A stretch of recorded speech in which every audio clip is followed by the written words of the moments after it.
Ako. Ang matagal na alitan ng magkapitbahay ay nauwi sa viral na sagupaan sa harap ng suburban na bakuran. Mas nakakagulat pa, isa sa mga nag-aaway ay ang lokal na pastor. Tinupad ko ang kasulatan at ipinatong ko ang aking mga kamay sa may sakit. Ang pinaniniwala ng pulis na totoong nangyari habang ikinukwento ng mga ngaral ang kanyang panig sa publiko. Bilang isang pastol, hindi ko pinayagan ang mga tupa na atakihin ang mga lubo dahil sa mga sinabi sa kanila. Narito tayo sa kaso ng law and crime. Ako si Chris Stewart.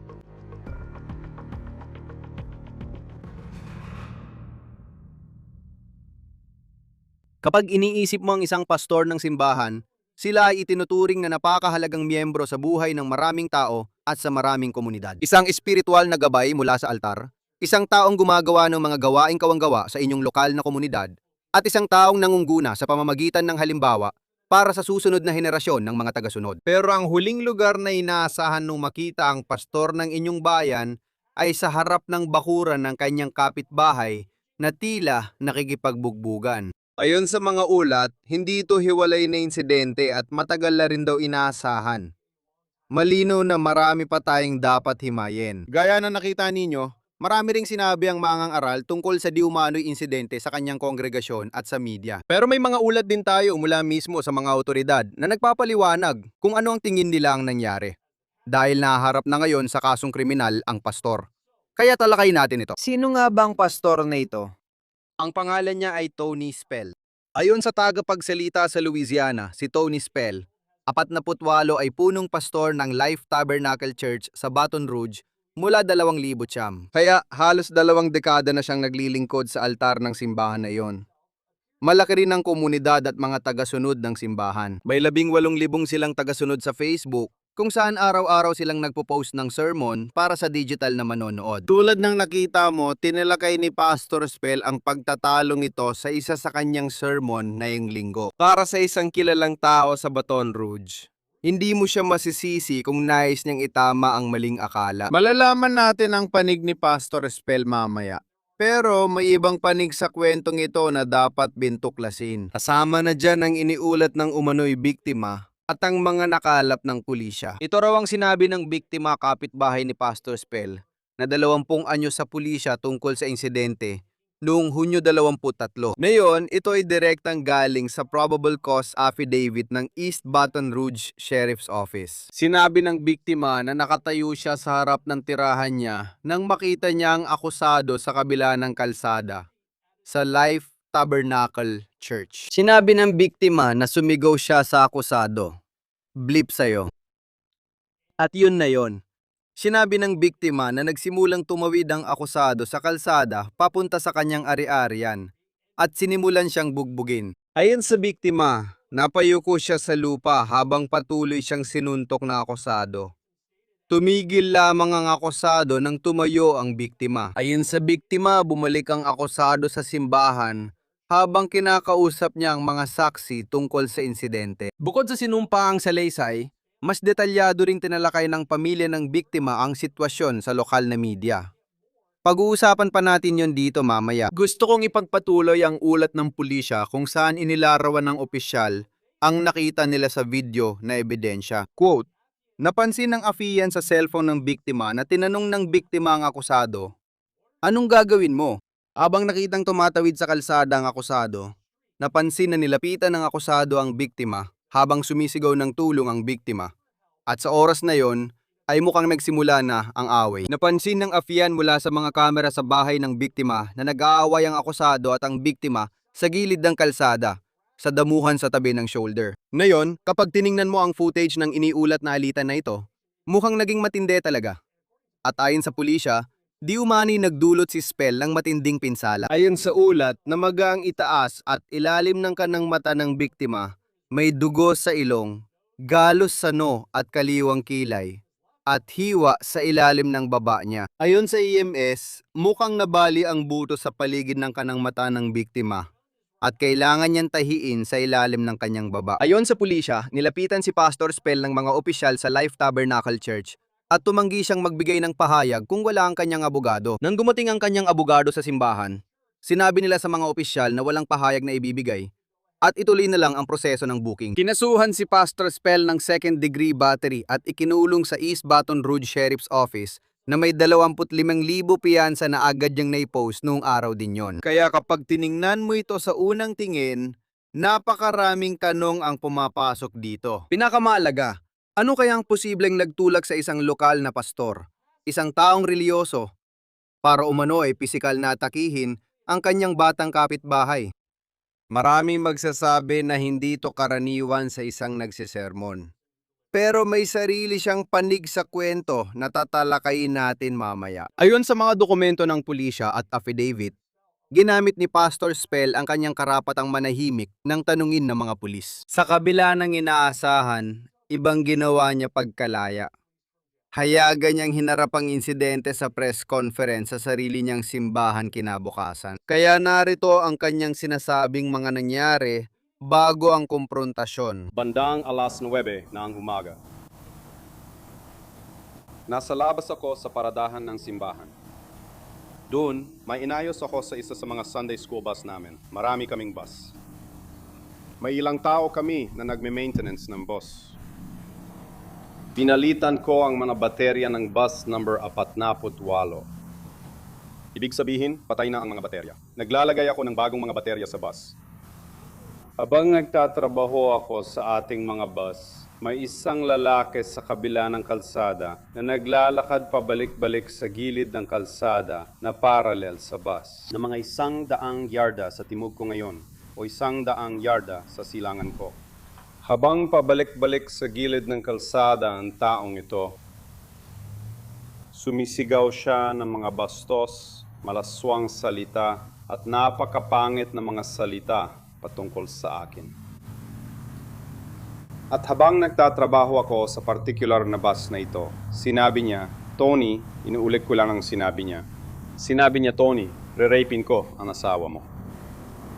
Re-rapin ko lahat ng mga apo mo. At sinabi niya, sa susunod na umalis ka ng bayan, papatayin ko sila. At anong gagawin mo tungkol dito? Bukas ang sipi, hindi mo magagawa. Hindi mo magagawa yan. Asawa ko, hindi ko papayagan na gawin mo yan. Hindi mo hahayaang mabuhay kaming mag-aapo na may takot na kapag umalis ako, walang proteksyon ang mga anak at asawa ko. May tungkulin at obligasyon ako na gawin ang ginawa ko. Binasa namin ng ulat ng pulis kanina at hindi binanggit ng opisyal ang mga partikular na banta na sinabi ng biktima maliban sa anong gagawin mo. Ngayon, hindi ibig sabihin na walang bantang nasabi.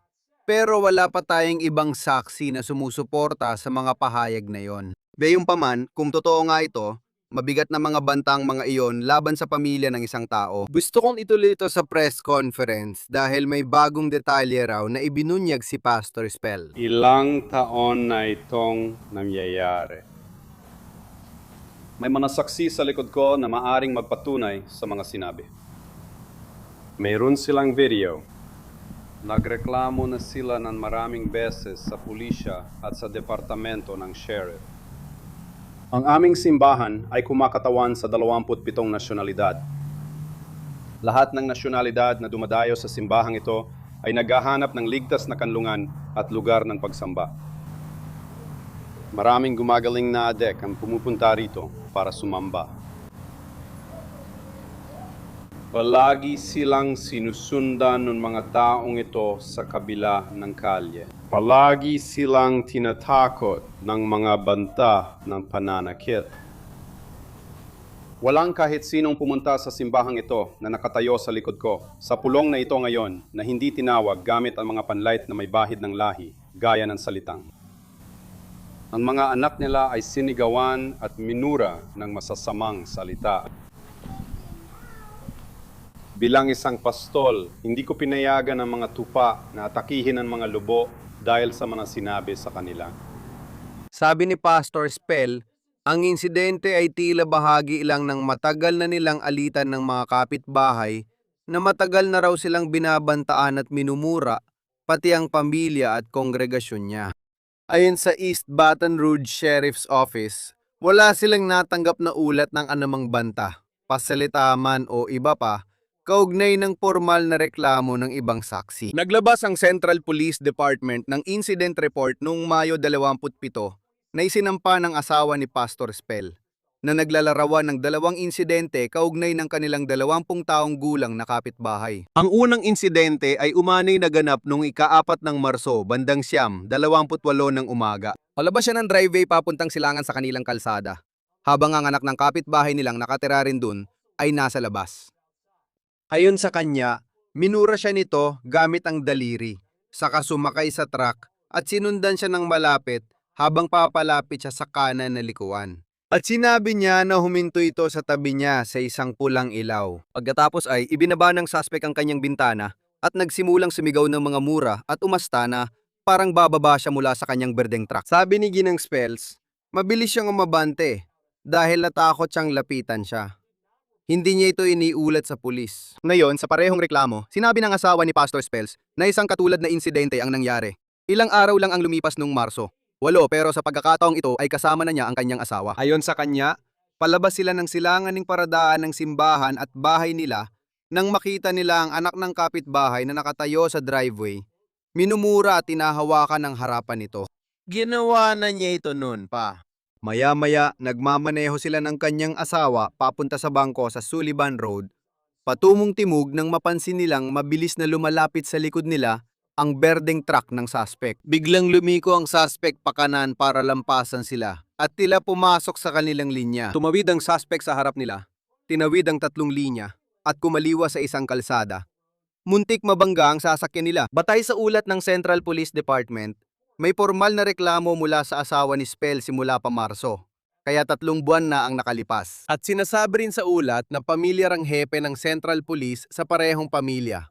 At alam niyang may kasaysayan ng mga reklamo ang magkabilang panig laban sa isa't isa. Sinabi ng hepe na wala siyang alam na formal na reklamo ng pananakit na isinampa sa pulisya o tanggapan ng sheriff noon. Ngayon, mabilis tayong lumipat sa Mayo at tinugunan ng pulisya ang mga reklamo kasamang mga kapitbahay. Ayon sa Central PD, wala sa bahay ang 20 anyos nang dumating ang pulis, kaya kinausap na lang ang rumespondeng pulis ang ama nito. Ayon sa ulat, sinabi ng pulis na walang sapat na dahilan para kasuhan ng kanyang anak base sa paratan ng asawa ni Pastor Spell. Pinayuhan ng pulis ang anak na wag sundan, lapitan, o kontakin ng asawa ni Pastor Spell. Abang nag-uusap, sinabi ng pulis na may puting pickup na pumarada sa simbahan at mumaba sina Pastor Spell at asawa niya na tumakbo sa gilid ng driveway at nag-record sa kanila. Ayon sa pulis, sumigaw din ng malakas ang mag-asawa at gumawa ng di maintindiang kilos ng kamay sa kapitbahay.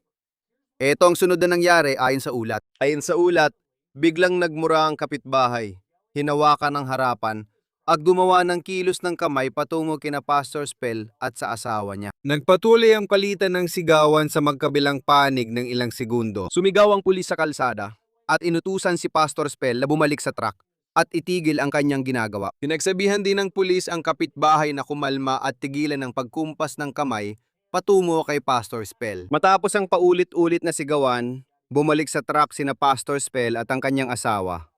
At tumigil na rin sa sigaw ang kapitbahay. Makalipas ang ilang sandali, tumalikod siya at naglakad pabalik sa driveway sa likod ng dobleng kahoy na gate. Gulo talaga, di umano. Hindi lang daw 2 insidente ang kinasangkutan ng 20 kaong gulang na lalaki. Nang mag-imbestiga ang pulis, nakita ng opisyal na nagtatalo sina Pastor Spell, ang asawa niya at ama ng lalaki sa mismong oras. Based sa affidavit ng Central PD, walang ginawang dagdag na aksyon at pinuna ng abogado ni Pastor Spell ang mga pulis sa kanilang tugon sa press conference ngayong linggo. Hindi ko alam kung may mga tanong pa kayo. Gusto ko lang sabihin na nakakalungkot na nagkaroon tayo ng pagkukulang mula sa mga pulis. At maaring may kakulangan sa batas.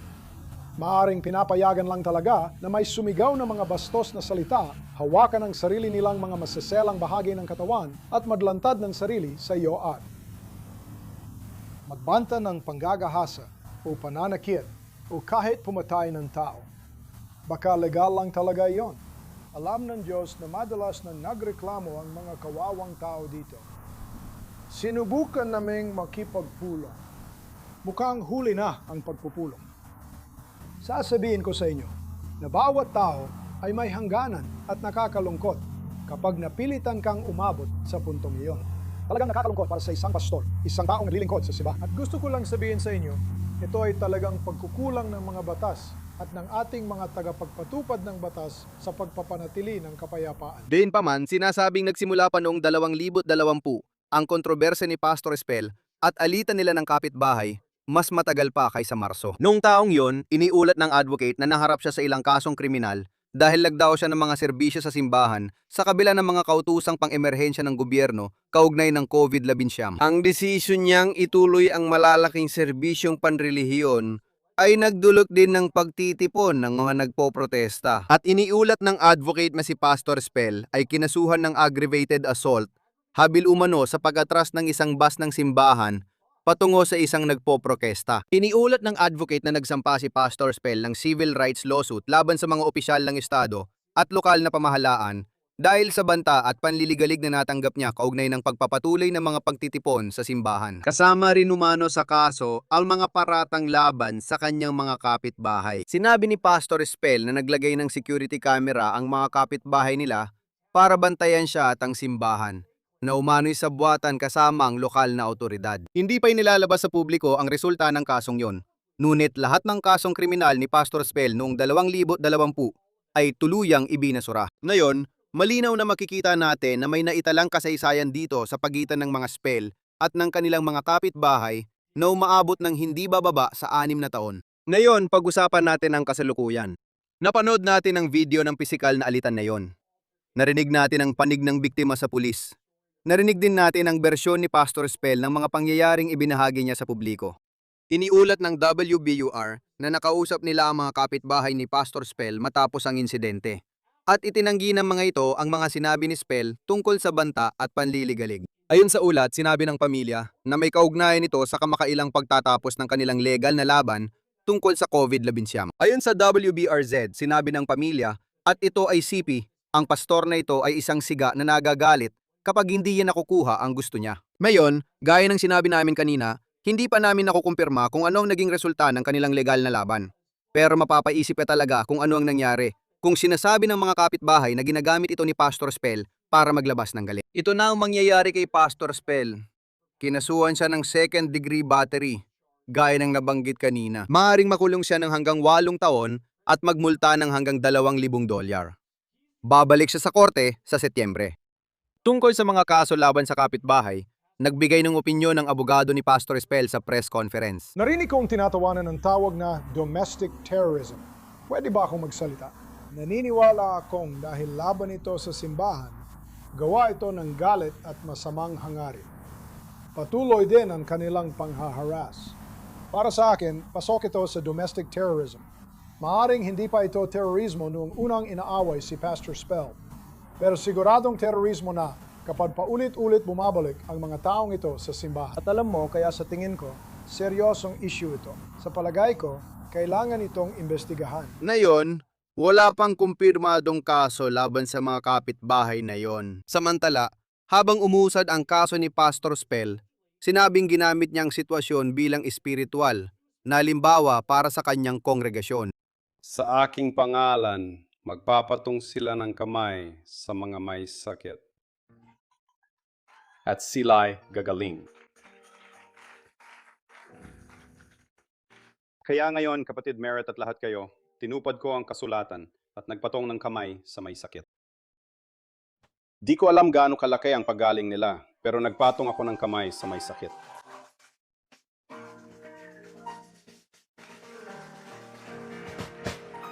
Matagal ko nang hindi nakita ang ilan sa inyo na sumamba ng ganon kasidi. Sana ginawa ko na yun dati pa. Hallelujah! Nakulong sa East Baton Rouge Parish na bilangguan. Ikinulong sa selda. Kasama ang Nui Siam kaming nasa selda. Nilapitan ko si kapatid Judas Raut, miyembro ng simbahan na laging sumasakay ng bus 11 tuwing linggo na umaga. Sabi niya, Pastor, narinig na namin. Pinapanood na namin ito sa TV bago ka pumasok. Sabi niya, gusto ko lang sabihin sa inyong lahat mga lalaki, siya ay tao ng Diyos at iniisip ng asawa ko na siya si Jesus. Pagkatapos nun, ayos na ako, kapatid Woody. Nagkaroon ako ng captive audience mula alas 11 ng umaga hanggang mga alas 7 ng gabi. Nagdasal kami at nagbasa ng mga talata sa Biblia. Nagbanggit din kami ng tula. Napakabait ning mga bilanggo. Ang mga bilanggo ay napakagalang, napakarespetado. Abala ang mga gwardiya sa paulit-ulit na panonood ng alitan. Pwedeng sumilip ang iba para makita. Hindi ko pa ito o ng alkalde nakita. Kakababalik lang ng telepono ko ilang minuto ang nakaraan. Kaya. Tinatanggap ang domestic terrorism sa panahon natin ngayon. Kapag nakikita mong para makalikha, kailangan mo pang humingi ng permiso sa mga walang nililikha. Kapag nakita mong pera ay napupunta sa mga taong hindi sa mga produkto, kundi sa mga pabor kumikita. Kapag nakita mo na ang mga batas ninyo ay proteksyon nila laban sa inyo, hindi kabaliktaran. Kapag ginagantimpalaan ang katiwalian at ang katapatan ay nagiging sakripisyo, malalaman mong mapapahamak ang lipunan. Ang mga batas ay nakiling laban sa atin sa loob ng 6 na taon na ngayon, ngunit ito ay sobra na. Bawal kaming magsalita tungkol sa nangyari ngayon.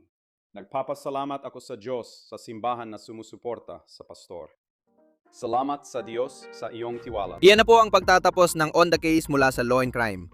Mag-subscribe po sa YouTube at Spotify at nakastream din kami sa Peacock. Ako po si Chris Stewart, hanggang sa susunod.